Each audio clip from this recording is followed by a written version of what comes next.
जय वेटरन्स, कैसे आप लोग? मजे में रहना चाहिए। दोस्तों, क्या होता है कि हमारे जब वेटरन्स का डेथ हो जाता है तो उनके फैमिली या उनके कोई एनओ के जाते हैं, बैंक वाले को बोलता है कि भाई मेरे पिताजी का डेथ हो गया है या मेरे माताजी का डेथ हो गया है, जो उनके अकाउंट में बचा हुआ पैसा है मैं उसका लीगल हेयर हूं, मुझे पैसा दिया जाए।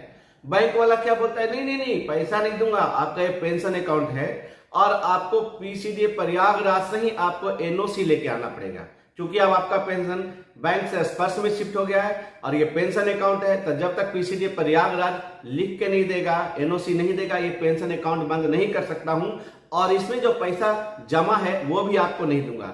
ऐसे बहुत सारे केस मेरे पास आए जहां पर लोग बोलते हैं कि सर बैंक मेरे पिताजी का अकाउंट बंद नहीं कर रहा और मुझे जो उसमें पैसा है वो दे भी नहीं रहा है और परेशान कर रहा है, मैं क्या करूं।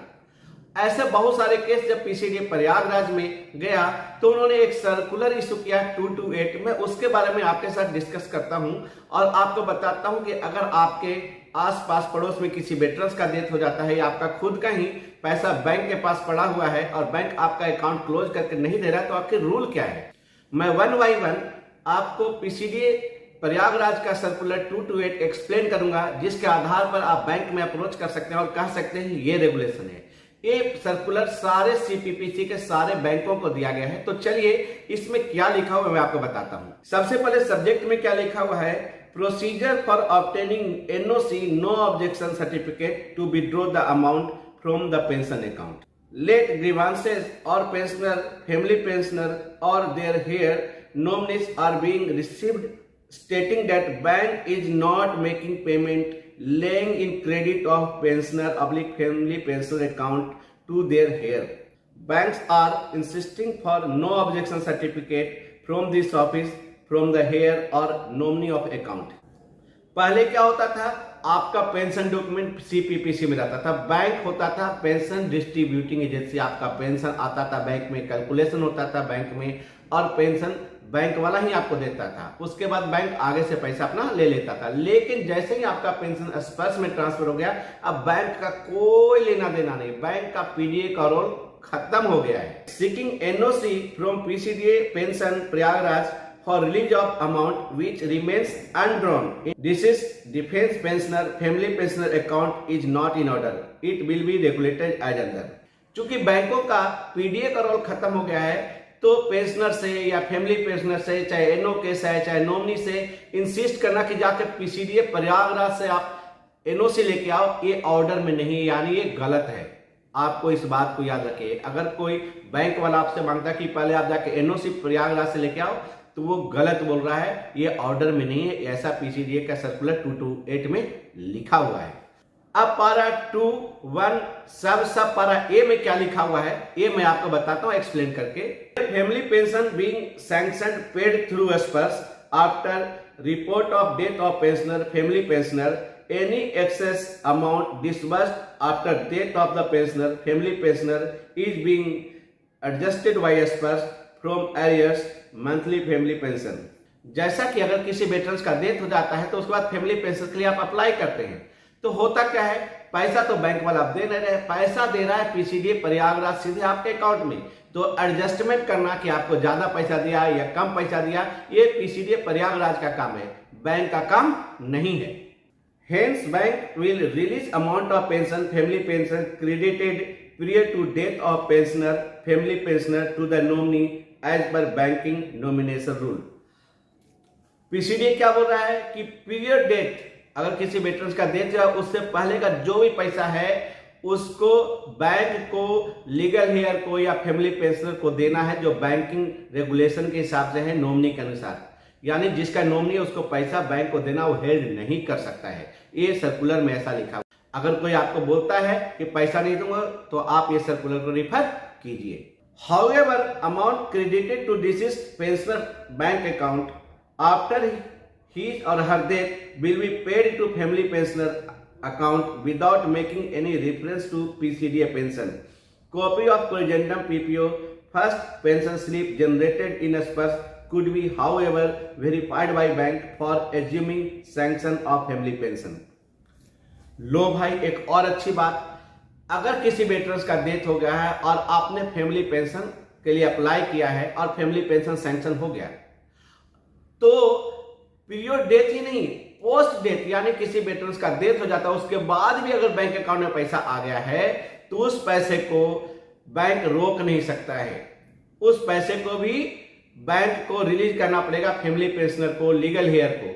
सिर्फ एक बात का ध्यान करेगा बैंक कि भाई फैमिली पेंशन सैंक्शन हो गया, तब पीपीओ भी इशू होगा, तो आप पीपीओ का कॉपी लेके जाइए और फर्स्ट फैमिली पेंशन आया है उसका पेंशन स्लिप लेके जाइए और ये सर्कुलर लेके जाइए कि आपको ये पैसा देना पड़ेगा, ये ऑर्डर में है, आप पैसा को रोक नहीं सकते। यानी डेथ के बाद भी अगर आपके पिताजी के अकाउंट में पैसा आ गया है, आपके जो वेटरन्स के अकाउंट में पैसा आ गया है, सर्विस पेंशनर के अकाउंट में पैसा आ गया है, तो वो पैसे को भी बैंक रोक नहीं सकता है, उस पैसे को फैमिली पेंशन को देना पड़ेगा। बस बैंक को वेरीफाई करना है कि भाई ये पीपीओ सही है कि नहीं, फैमिली पेंशन सैंक्शन हुआ है कि नहीं, तो फैमिली पेंशन का कॉपी और फैमिली पेंशन का पेंशन स्लिप ये ले जाकर बैंक को आप दिखाइए।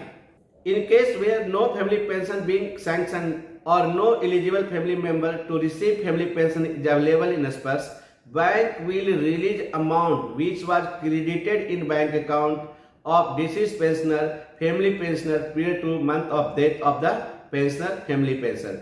This will be done as per banking domination. अब क्या होता है, सर्विस पेंशनर का डेथ हो गया, अब फैमिली पेंशन को यानी बीवी को पेंशन मिल रहा है और बीवी के बाद उनके बच्चे होंगे, नॉमिनी होगा उस अकाउंट में या कोई लीगल हेयर होगा, तो उनके बच्चों का पेंशन का हकदार नहीं है, उनको पेंशन नहीं मिलेगा। उस केस में बैंक को क्या करना है, भाई अगर फैमिली पेंशनर का डेथ हो गया तो लीगल हेयर को पैसा देना है। कब तक का, फैमिली पेंशनर जो मिल रहा था जिसको, उसको डेथ से पहले जितना भी पैसा उसके अकाउंट में है उस पैसे को लीगल हेयर को विदाउट एनी क्वेश्चन उसको पे कर देना है। ये लिखा हुआ है बी में।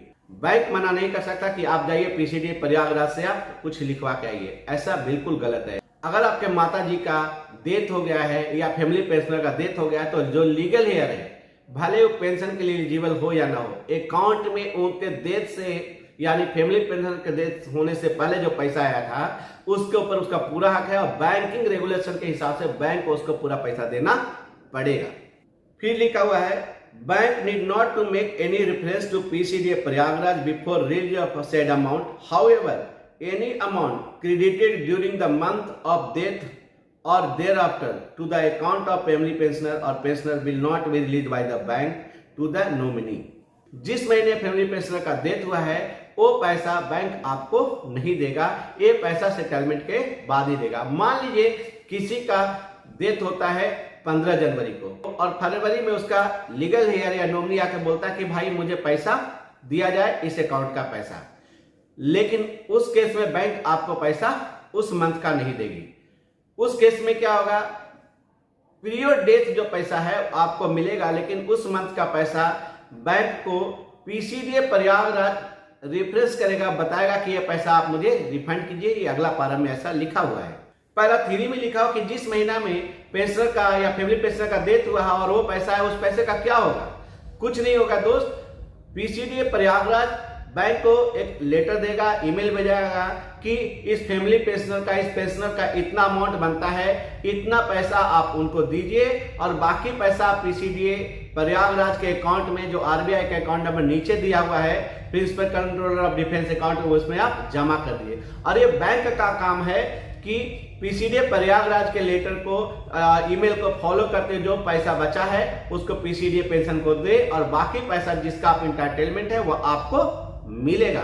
बस यही आसान तरीका है। आप ये सर्कुलर को ले जा करके आप उसको लाइन बाय लाइन समझा सकते हैं बैंक वाले को, और आपका पैसा जो बैंक में पड़ा हुआ है आपके माताजी के अकाउंट में, आपके पिताजी के अकाउंट में, उसको आप क्लेम कर सकते हैं। आशा करता हूं कि मैं आपको समझाने में सफल हुआ हूं और मैं आपसे प्रार्थना करता हूं कि इस वीडियो को दूसरे वेटरन्स तक जरूर पहुंचाएं, ताकि अगर उनको बैंक में कोई परेशानी हो रही है या पीसीडी प्रयागराज से परेशानी हो रही है या बैंक में पैसा पड़ा हुआ कोई दे नहीं रहा हो तो वो उसको क्लेम कर सके। जय हिंद।